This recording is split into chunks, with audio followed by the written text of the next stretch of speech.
Hello everyone. So last हमने philosophy का meaning समझा था, उसका ओरिजिन देखा था और डिफरेंट फिलोसोफर्स के व्यूज़ को डिस्कस किया था। लेकिन अब एक इम्पॉर्टेंट क्वेश्चन आता है कि क्या फिलॉसफी सिर्फ एक सब्जेक्ट है या इसकी भी डिफरेंट एरियाज ऑफ स्टडी होती हैं? तो बिल्कुल वैसे ही जैसे साइंस के अंदर फिजिक्स, केमिस्ट्री और बायोलॉजी अलग-अलग ब्रांचेस हैं, फिलॉसफी भी डिफरेंट ब्रांचेस में डिवाइडेड है। हर ब्रांच एक पर्टिकुलर एस्पेक्ट को स्टडी करता है। जैसे कोई ब्रांच रियलिटी को अंडरस्टैंड करेगा तो कोई नॉलेज के सोर्सेज को एक्सप्लोर करता है और कोई ह्यूमन वैल्यूज़ और मोरालिटी को एक्सप्लेन करता है।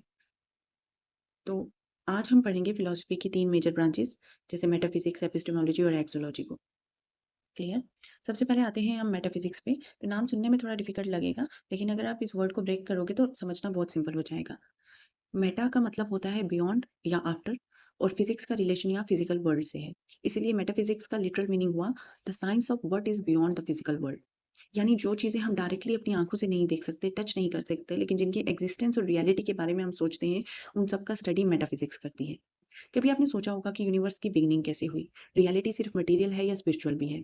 क्या लाइफ का कोई फिक्स्ड पर्पस है या हम खुद अपना पर्पस क्रिएट करते हैं? ये सब क्वेश्चंस मेटाफिजिक्स के डोमेन में आते हैं। इसीलिए मेटाफिजिक्स को थ्योरी ऑफ रियलिटी भी कहा जाता है। साइंस हमें फैक्ट्स और ऑब्जर्वेशन देती है, लेकिन उन फैक्ट्स के पीछे जो डीपर मीनिंग है, उसे समझने की कोशिश कोशिश जो है मेटाफिजिक्स करता है। मेटाफिजिक्स के अंदर भी कुछ इंपॉर्टेंट ब्रांचेस हैं, जैसे कॉस्मोगॉनी हो गया, कॉस्मोलॉजी हो गया, देन ओंटोलॉजी हो गया, फिलॉसफी ऑफ सेल्फ हो गया, एस्केटोलॉजी हो गया। क्लियर? अब हम वन बाय वन इनको समझते हैं। सबसे पहले आता है कॉस्मोगॉनी। कॉस्मोगॉनी जो है, it is a study of creation. Who and how was the world created? Clear? तो क्रिएशन की स्टडी जो करेगा वो कॉस्मोगॉनी है। इसका बेसिक कंसर्न होता है कि वर्ल्ड या नेचर का क्रिएशन कैसे हुआ? क्लियर? कॉस्मोलॉजी की अगर हम बात करेंगे, तो कॉस्मोलॉजी बात करता है, इज़ देयर वन वर्ल्ड और मैनी? ठीक है? आप कॉस्मोगॉनी और कॉस्मोलॉजी को कन्फ्यूज़ मत करिएगा। डिफरेंस इनका बहुत सिंपल है कि कॉस्मोगॉनी यूनिवर्स के ओरिजिन को एक्सप्लेन करता है, जबकि कॉस्मोलॉजी यूनिवर्स की नेचर और स्ट्रक्चर को स्टडी करता है। कॉस्मोलॉजी ऐसे क्वेश्चंस का आंसर देता है जैसे इज़ देयर वन वर्ल्ड और मैनी वर्ल्ड्स? इसके बाद आता है ओंटोलॉजी। ओंटोलॉजी है जिसे अल्टीमेट रियलिटी की स्टडी कहा गया है। ओंटोलॉजी ये जानने की कोशिश करता है कि रियलिटी एक्चुअली है क्या? क्या जो हमें दिख रहा है वही फाइनल रियलिटी है या इसके पीछे भी कोई डीपर एक्जिस्टेंस है? फिर आती है फिलॉसफी ऑफ सेल्फ की बात। तो जो सेल्फ का फिलॉसफिकल एनालिसिस करता है, वो है फिलॉसफी ऑफ सेल्फ। ये ब्रांच हमसे सवाल पूछती है जैसे मैं कौन हूँ? मेरी आइडेंटिटी क्या है? सेल्फ का नेचर क्या है? ठीक है? और फाइनली अगर हम बात करेंगे मेटाफिज़िक्स के एक इम्पोर्टेंट ब्रांच की, तो वो ब्रांच है एस्केटोलॉजी। अब एस्केटोलॉजी जो है, ये स्टडी करेगा about the soul's condition after death.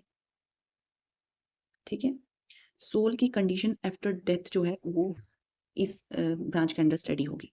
यानी डेथ के बाद सोल के साथ क्या होता है? तो अगर आप एक लाइन में समराइज़ करना चाहोगे मेटाफिज़िक्स को, तो सिंपली याद रखिए, मेटाफिज़िक्स स्टडीज़ रियलिटी।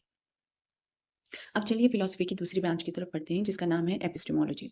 अगर मेटाफिज़िक्स रियलिटी को स्टडी करता है, तो एपिस्टेमोलॉजी नॉलेज को स्टडी करता है।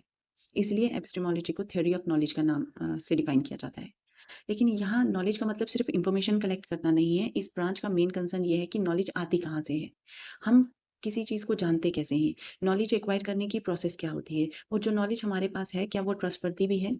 ये सब क्वेश्चन एपिस्टेमोलॉजी आंसर करती है। इसीलिए बुक्स कहती हैं कि ये ब्रांच नॉलेज की नेचर, ओरिजिन, मेथड्स और प्रोसेस ऑफ एक्वायरिंग नॉलेज को इन्वेस्टिगेट करता है। अगर आप नोटिस करें, अ, तो अपने आस-पास आपने जितने भी रिसर्चर देखे होंगे, वो अपनी रिसर्च शुरू करने से पहले इस तरह के क्वेश्चंस पूछते हैं, जैसे डेटा का सोर्स क्या होगा? नॉलेज रिलायबल कैसे होगी? एविडेंसेस क्या होंगे? यही वजह है कि एपिस्टेमोलॉजी जो है रिसर्च का भी फाउंडेशन मानी जाती है। ठीक है? अब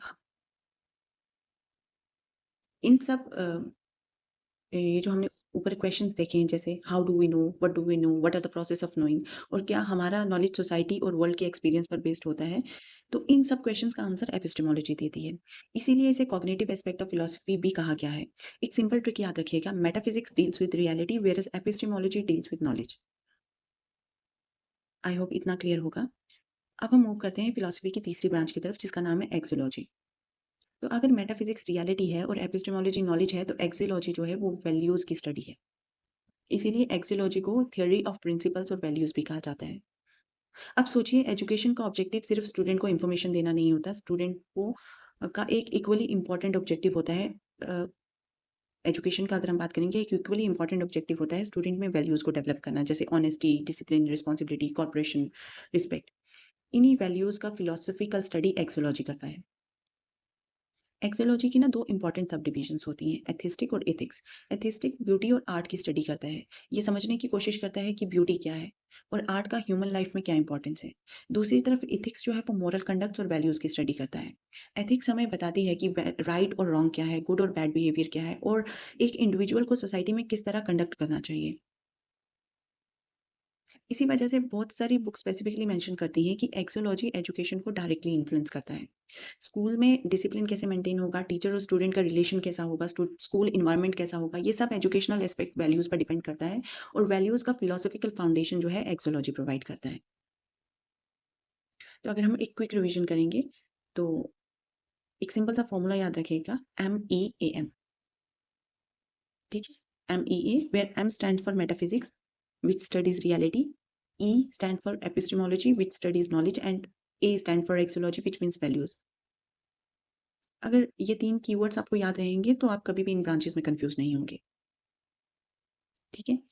और अब जब हमें समझ आ ही गया है कि फिलॉसफी, रियलिटी, नॉलेज और वैल्यूज़ को एक्सप्लेन करती है, तो एक और इम्पोर्टेंट क्वेश्चन होता है कि क्या ये फिलॉसफी प्रैक्टिकली ह्यूमन लाइफ और एजुकेशन में क्या रोल प्ले करती है?